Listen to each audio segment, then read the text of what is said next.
నమస్తే, నేను మీ JK. Welcome to Hasa TV. 3 రాష్ట్రాలు, అందులో 2 తెలుగు రాష్ట్రాలు, 2 మెట్రో నగరాలను అనుసంధానం చేసే రైలు మార్గంలో డబ్లింగ్ పనులు అనేవి వేగవంతం కానున్నాయి. ఈ మేరకు కేంద్రం నిధులు మంజూరు చేసింది.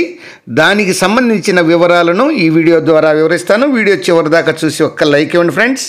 హైదరాబాద్ నుంచి బెంగళూరు, అలాగే తిరుపతి, చెన్నై తదితర నగరాలకు వెళ్ళేటువంటి కీలక రైలు మార్గమైన మహబూబ్ నగర్ డోన్ మధ్యలో 185 కిలోమీటర్ల మేర ఒకే వరుస రైల్వే లైన్ ఉండడంతో ప్రయాణికులు తీవ్ర ఇబ్బందులు పడుతున్న విషయం తెలిసిందే. ఈ నేపథ్యంలో డబ్లింగ్ 2 వరుసలు చేయాలని కేంద్రం నిర్ణయించింది.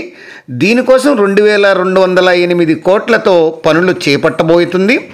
విశాఖపట్నంలో జరిగిన కార్యక్రమంలో ప్రధాని నరేంద్ర మోదీ శంకుస్థాపన చేశారు. వర్చువల్గా పనులు వేగవంతానికి ప్రణాళిక రూపొందించారు. ఇప్పటికే మహబూబ్ నగర్ స్టేషన్ పరిధిలో పనులు ప్రారంభమయ్యాయి. ఈ మొత్తం దక్షిణ మధ్య రైల్వే పరిధిలోని హైదరాబాద్, కాచిగూడ, ఈ యొక్క బెంగళూరు మార్గం ఎంతో కీలకమైంది. ఈ మార్గంలో అన్నీ కలిపి 20 వరకు రైళ్లు ఇరువైపుల రాకపోకలు సాగిస్తుంటాయి. మహబూబ్ నగర్ వరకు డబుల్ లైన్ పనులు పూర్తవడంతో రైళ్లు వేగంగా నడుస్తున్నాయి. ఈ మహబూబ్ నగర్ నుంచి డోన్ వరకు సింగిల్ ట్రాక్ ఉంది. దీంతో ఈ ట్రాక్పై రైళ్లు అనేవి నెమ్మదిగా నడుస్తున్నాయి. క్రాసింగ్ కోసం గంటల తరబడి రైళ్లను పలుచోట్ల నిలిపివేస్తున్నారు. ప్రయాణికులకు విలువైన సమయం కూడా వృధా అవుతుంది. డబ్లింగ్ పూర్తయితే హైదరాబాద్ నుంచి డోన్ వరకు సుమారు 300 కిలోమీటర్ల మార్గంలో సేవలు విస్తృతం కానున్నాయి.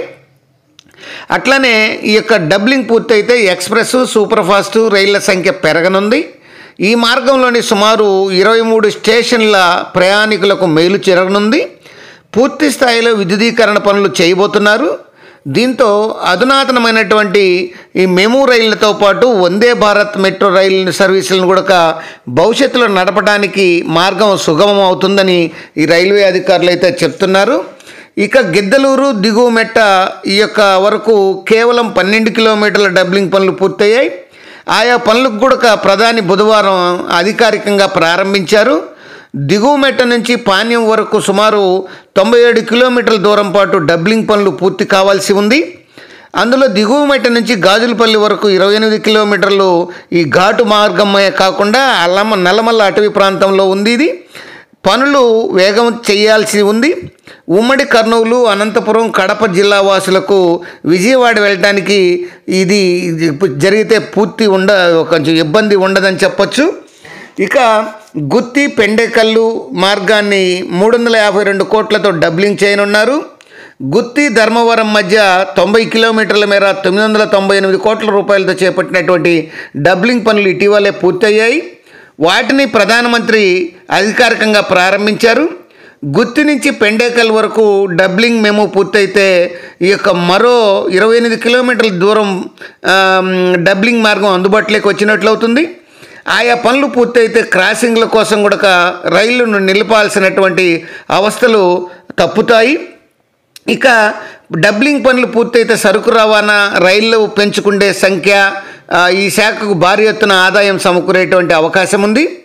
ఓర్వకల్లలో 14,000 కోట్లతో సెమీ కండక్టర్ పరిశ్రమ, 1000 కోట్లతో ఈ యొక్క డ్రోన్ హబ్బు ఈ అభివృద్ధి చేస్తుండడంతో 2,500 కోట్ల రూపాయలతో భారీ పారిశ్రామిక వాడను నిర్మించబోతున్నారు. దీంతో కర్నూలు నుంచి దేశంలోని పలు నగరాలకు సరుకు రవాణాకు చాలా ఉపయోగకరంగా ఉంటుంది. ఏది ఏమైనా ప్రధాని నరేంద్ర మోదీ విశాఖ పర్యటన సందర్భంగా మహబూబ్ నగర్, డోన్ మధ్య డబ్లింగ్ పనులు, అట్లనే ఈ యొక్క గుంటూరు, గుంతకల్ రైల్వే మార్గంలో డబ్లింగ్ పనులకు శంకుస్థాపన చేయడం కొంత రైల్వే ప్రయాణికులకు ఆనందించదగ్గ విషయం. అది ఫ్రెండ్స్, మరొక అంశంతో మళ్ళీ మీ ముందుంటాను ఫ్రెండ్స్. జై హింద్.